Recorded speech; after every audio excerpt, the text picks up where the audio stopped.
Here we are again with Sanctuary of Reality, my comic review series.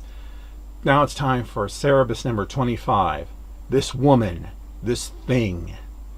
This is also the final chapter in the first eponymous Cerebus phone book.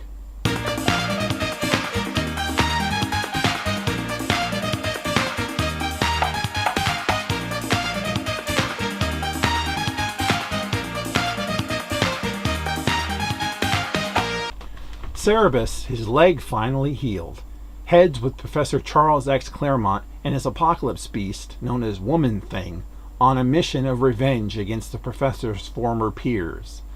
They stop for the night at a castle with the intention of tricking the owner into being destroyed by Woman Thing, as whoever knows fear burns at her touch.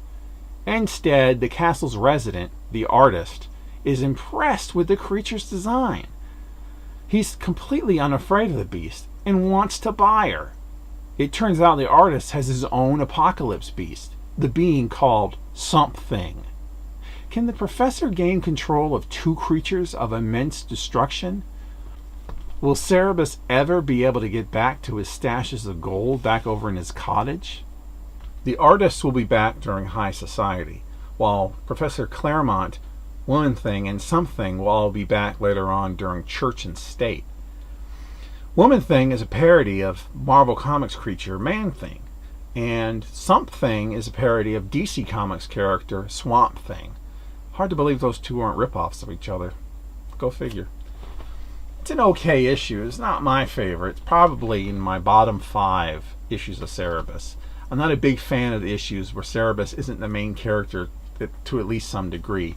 Although later on there will be issues without Cerebus in them at all, but those issues you're invested in all the other characters and the storyline that you don't really notice. He really had no role here aside from being an observer. Most action he got was taking on the sorceress watchdog made of rocks.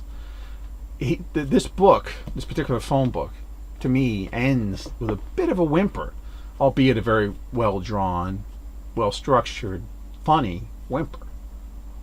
From here on out, the meandering dies down.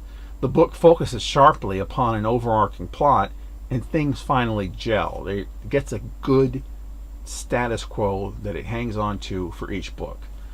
Overall, the first 25 issues that make up the first phone book have been, to me, excellent, but a bit uneven. So I can understand why some people say to skip it, but I hope that I've at least convinced you to give it a shot. Next time, High Society begins. But first, there's going to be a bonus video. Can you believe that? We're going to do a bonus video that features the remaining stories from Cerebus Not the World Tour Book 1995 that take place during this time period.